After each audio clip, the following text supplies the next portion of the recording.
so sweet. They might not remember that far back.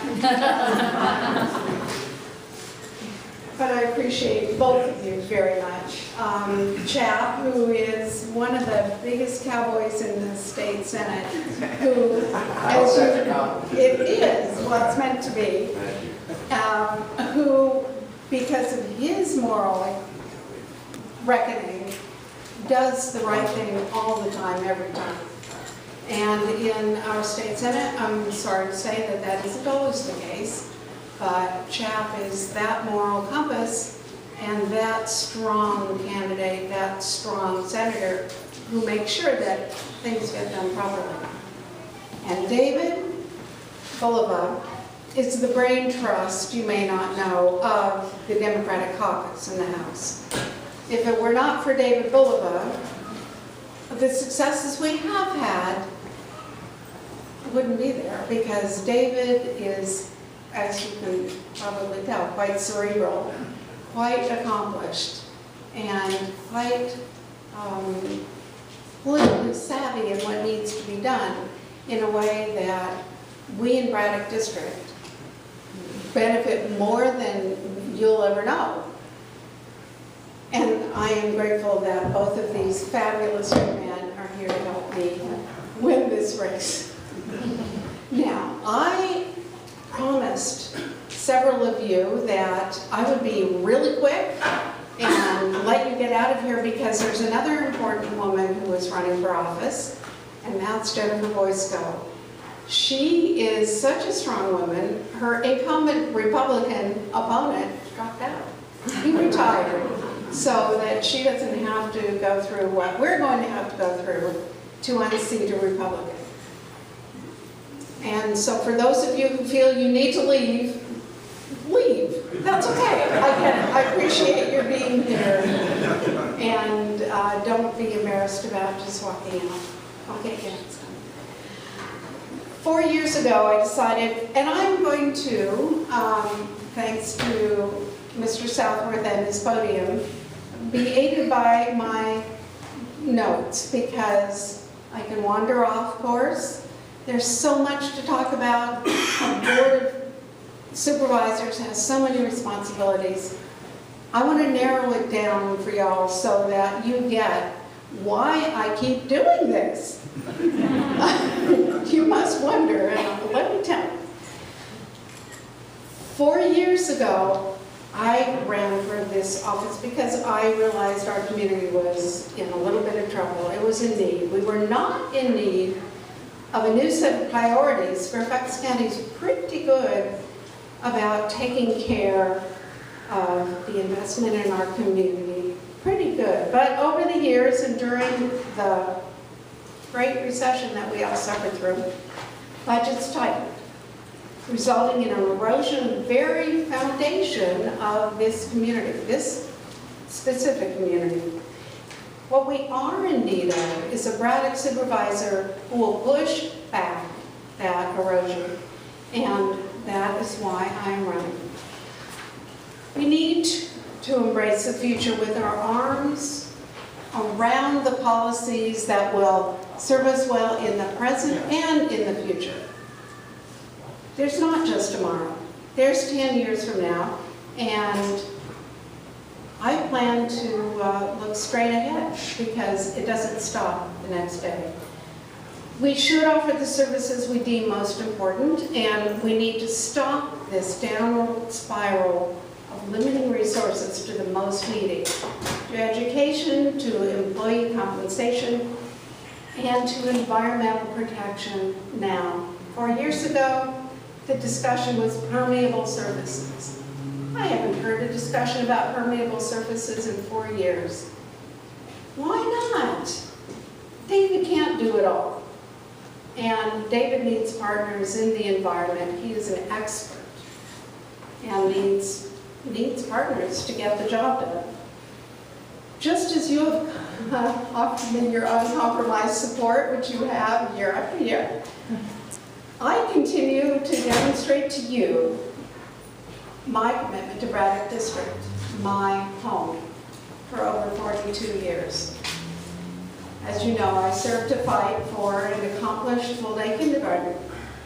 When I saw a need to help build a relationship between the Fairfax education community and the House and Senate in Richmond, I went to work for 3 sessions in Richmond in order to bond more carefully so that we would have more opportunities to make a successful increase in educational services, finances, commitment. And I am before you today as someone promising to be a full-time supervisor, because as you know, what we have now is someone who is only there part-time. Well, is he not only not there full-time, unfortunately, he not only is there part-time, but he then has to recuse himself. I have to tell you that that just isn't a good thing for the representation of your Braddock district. My efforts to represent Braddock district fell short by a mere 1% last time, 1%. 52% of the voters that year voted against John Cook, however. But because we had a third-party candidate, they split the vote and we lost. In that campaign, I decided that I would only run again if, and only if, John Cook decided to run against our issues. And if he positioned himself against what it is we believe in, I was going to be ready to fight back. Unfortunately, he has voted against our interests. And let me tell you what's happened since 2011. Requests for funding, full funding for schools, have been denied by the board every year, and the result of inadequate funding is, as you well know, rising class sizes, teachers are bailing, test scores are being lowered, and it prompted me to take action, and I co-founded and co-chaired the Coalition to Fully Fund Fairfax. And I refuse to stand by year after year as our schools are limited more and more and more. We are, in our educational community here, one of the better school systems in the country. Some people say one of the best. I can't say that, and I won't say that because it's not true. We are one of the better school systems, but we could be one of the best. And boy, would I like to see that happen. And that's why I'm doing what I'm doing, in part. But there's more. Human services, which were once dubbed the gold standard in the localities, now have fallen to Arlington and Alexandria in part, more to Arlington, specifically in those meaningful, simple fixes for people who, young parents who are on welfare, government assistance in one way or the other, who have their child care paid for by the county. Both Arlington and Alexandria have that. We do not. We have a waiting list of hundreds. How are we expecting in Fairfax to be able to get our people on welfare a leg up and back to work if their kids are uncared for? It won't happen, it can't happen, it doesn't make the community improve. There are other county programs that are hurting badly. One is adolescent drug rehabilitation. The one residential drug rehabilitation locale is closing. And that's it for the county. No more drug residential rehabilitation for adolescents. There is one day center, day treatment program. Only one, and that's in Merrifield. And everyone from all over the county needs to go there. I know that Delegate Hope used to be the head of the Community Services Board in Arlington. I see a big frown in his face. It doesn't happen there. It does not happen in Arlington. And Fairfax has, I know, tried hard to resolve that issue. They really have tried hard. I think I can give a better partnership than our incumbent to help them get the job done. In fact, we've come to the point where the quality of our offerings leads us to a crossroads, and it's now that we must fight. And I'm used to fighting. I can do that. I've done it. I'll do it again. Or Fairfax won't be the Fairfax we know in the future.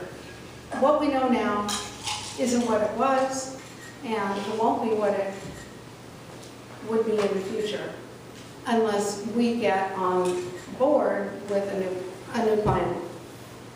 And where has Mr. Cook been on the issues? Well, he hasn't been too good on the issues. And while he does have a law firm, I have to tell you that his law firm, which he spends his full time at, while he spends half part-time at supervisor, has taken on a number of high-profile cases which involve Fairfax County. This means that he has to recuse himself at times, thereby reducing our community's voice on the Board of Supervisors. So Braddock doesn't have a voice sometimes when it could have a voice. And even worse, as a partner in the firm, he might be directly benefiting from some of the public money that's being paid to his firm. These are not simply minor cases either. John's firm is representing the sheriff's office. And we don't need a supervisor who will recuse himself in a high-profile case. We just don't. So please give me your fight. And in return, I promise you, I will make larger investments to our community, but in a way that we can bake our own pie. The pie that we have been given, that we see on all of the literature, isn't necessarily the pie that we have to live with. And I think the current board needs a partner who can help them bake another pie. I will bring ethics reform. We shouldn't have supervisors who have to recuse themselves if they benefit. Well, we don't want them to benefit, but we don't want them to be doing that in the first place. It just doesn't look right. It isn't right. So let me, in conclusion, reiterate one of these important points. I will be a full-time supervisor. I will help end the fiscal erosion and our ability to fully fund our priorities. And I will embrace those policies that support a Fairfax of today and of tomorrow. And again, I want to thank you for your presence. And before I say that this is it, this is the end of my speech, I have to introduce to you our minority leader of the House of the Senate in Richmond, Senator Dick Sazal. All right, good.